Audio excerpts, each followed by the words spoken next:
Larian the Mage asks, could you showcase how game board looks like where you make rolls and such?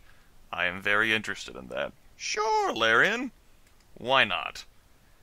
This is MapTool, where all of the action takes place. Of course, I don't plan on showing this during an actual session, but for the purposes of giving you all an idea of how everything looks, I don't have a problem with doing that at all. This is the map that the players saw for the entirety of the first session, and for a significant part of the second session. And this is a Queens neighborhoods map. Storia is where the party's assets are located, the coterie. It's where they've chosen to set up shop, where they've chosen to pool their resources together. And of course, the 4-player character tokens are David Green, who's played by Aaron, Byron Rand, who's played by Cripson, Marcus Paulson, who's played by Jordan, and Joseph Chung, who's played by Sean. Joseph here has a domain of his own set in Flushing, Queens. But everyone else has domains. They basically set up shop here in Astoria, using the coterie's pooled resources. And from what I'm sure you all have gathered through the little pre-session as well as the first 2 sessions, they've put their interest into real estate. They also have a whole set of allies to go with that. The allied tokens I've also set onto the map here. You've got Mikhail Vargas. I don't know, I double-clicked on it. You can do that to edit tokens and put it in information. And I've done that for some of the tokens. And as well as some of the player characters have done that for theirs.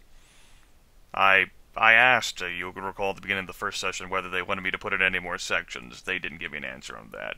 But yeah, they put in their health, their blood pool, their humanity, and willpower, and I've configured MapTool. I'll show how I do that, so that these assets will appear whenever you mouse over them, the properties. It's just simple MapTool configuration. No complex or intricate macros involved here, involving side or distance or auto-adjusting health bars or anything.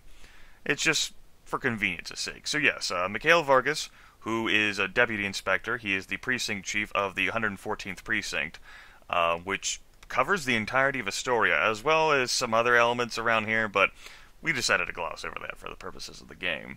You have Evelyn O'Malley, who took a big role in the beginning of the second session, for she was injured. And she is a ghoul created by Byron to oversee the real estate day-to-day management. You have Ken Reese, who the party hasn't interacted with yet. He is the police contact of the coterie. You have Bridget Starr, who is the newspaper contact of the coterie, another person whom they have not yet interacted with during the course of a session. And you have Match, the matchmaker, who is their gun runner of sorts, and he is very much a vampire. These, Mikhail, Ken, and Bridget, are humans. Evelyn is a ghoul. Now, over here on the left, you have Leslie Cutter, who was talked about a lot towards the end of the first session, but she had a role more... well, she also had some things happening in the second session, too. She was the vampire whom the party rescued from Warehouse 13 in the Steinway Warehouse District, over there. And you all got to hear their encounters and interactions with her.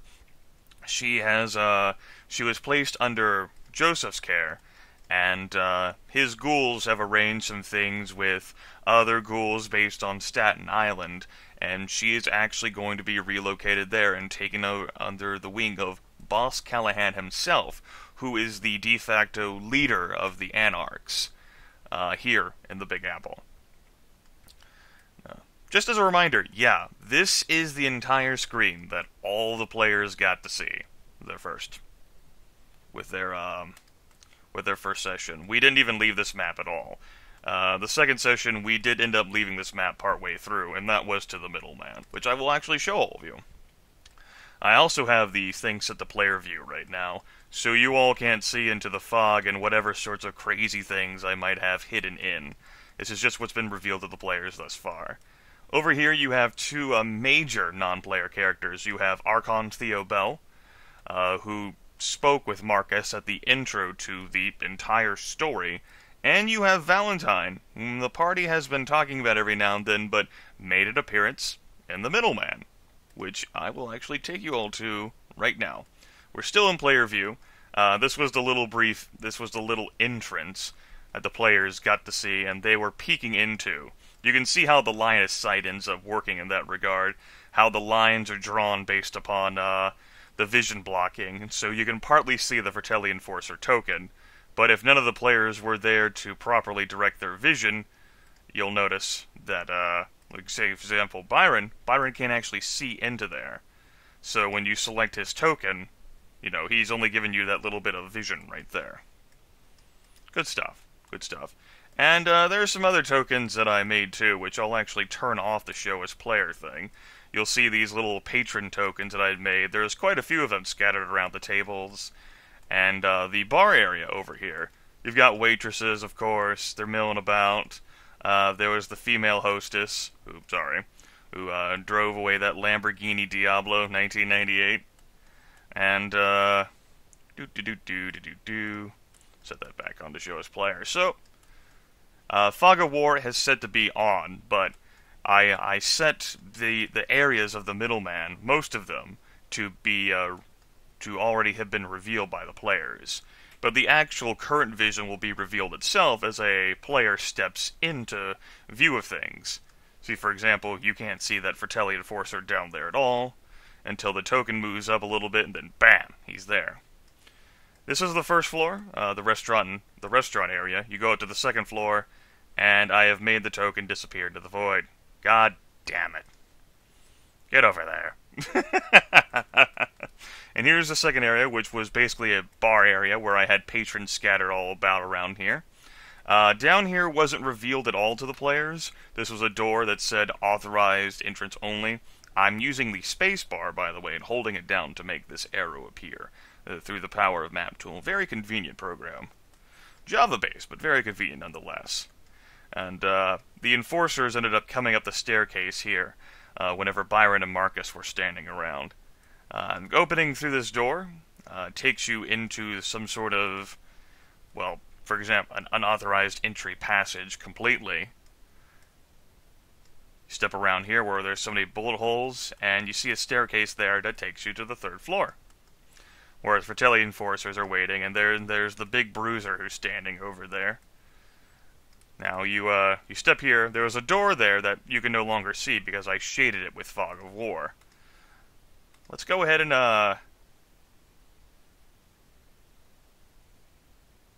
modifying the Fog of War manually without server running affects only the global exposed area.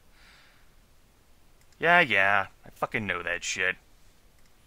You can actually go ahead and have Byron unselected for this. I'll show you all how to, reveal, Fog of War.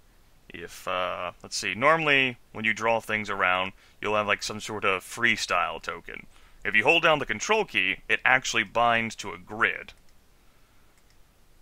So, for example, I can go ahead and reveal this room. You can set vision-based stuff on the individual tokens so that the Fog of War can be broken automatically, or just with a simple shortcut key command by players.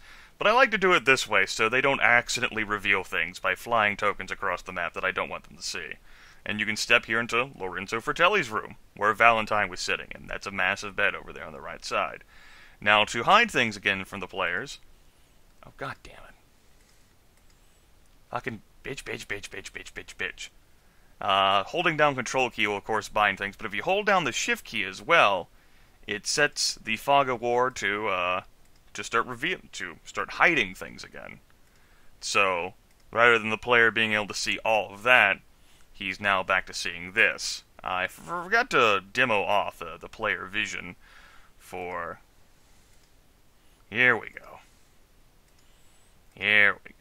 Ta-da! Isn't that awesome? So there's a little overview of what the players have been seeing for the first two sessions.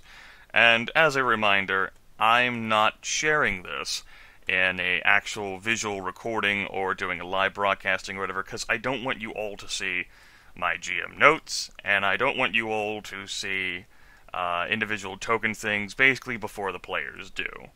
I might have things hidden on the maps that end up getting revealed just by recording the thing, and I want to edit tokens, and I'm not fucking paying attention to all of you, and I just don't want that to happen.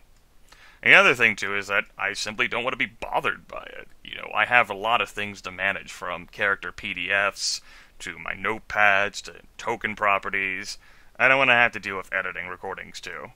The audio recording stuff is consuming enough of my time, especially whenever I bind it to a still picture. However, the players have been talking amongst themselves since I suggested that they could do a recording of it of their own or live stream it. I don't know if that's going to be happening. If any of them ever do, I will let you all know.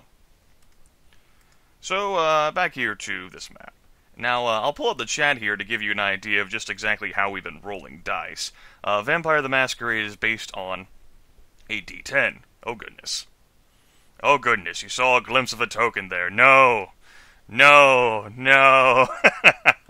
Turn player view back on so you can't see in there. No!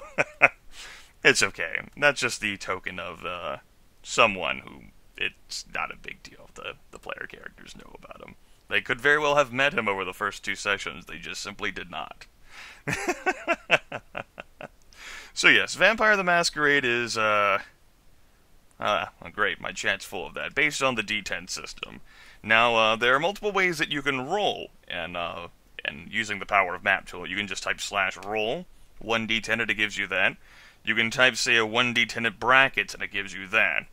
You can combine multiple 1d10 bracket rolls together, which is what we've been doing for the purposes of our game here. Now, there's also some other commands you can reveal with the power of help. For example, something that I've been using to disguise my rolls from the players is Roll GM. Roll GM is something that allows you, or RGM, to roll things, and the results are only broadcast to the GM. Similarly, I could also do Roll Me, because I'm both the GM and myself, and I could just do the rolls that way. Fantastic, huh? There's also some cool things you can do if you're only using this as like a text-based type thing rather than actually using voice communications from out-of-character chat, as opposed to in-character chat where you actually impersonate a character and speak as that character, to not impersonating a character at all, doing that. And you can also whisper to other players too if you want to, convey private conversations. There's other little properties where you can set properties and state values, other little shortcuts, token states. There's a lot you can do with MapTool that we are not tapping into at all, simply because I don't want to fucking do it. Another of the cool things that you can do is the emit thing, and that's if you don't want the player to see who exactly is saying the text. So, greetings! And it's a GM-only command. But, of course, we circumnavigate so much of the things that are required through hiding in text, because we're using a voice-based communication system. So, there we go. I think that's a proper overview of everything. You can see my macros for Thorak the Ineffable for my D&D campaign over there. I guess I'll give you all a quick look at that. Here's a claw attack. You can see how I've programmed everything up so that there's all my variables there, and it gives you a whole little printout of what happens, and there are some if statements, depending on what exactly is rolled. I click on the macro, and it goes ahead and gives me an attack. Again, very non-complicated shit. Simply to save time. Speaking of time, I've gone over 14 minutes in fucking doing this. I hope that's a good overview. Oh, here's the Manhattan map, by the way.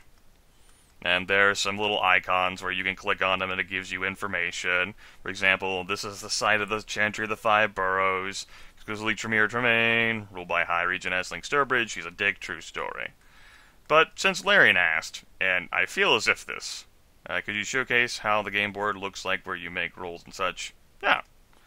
Of course, Larian could have been asking for me to actually do a video recording of this, in which case I misunderstood his request. But in that case, he's misunderstood my intentions the entire time, because I've clearly made it apparent that I don't want to share these things with all of you. For I am the GM, and I don't want you all to see my notes and my PDFs and all these other super cool things.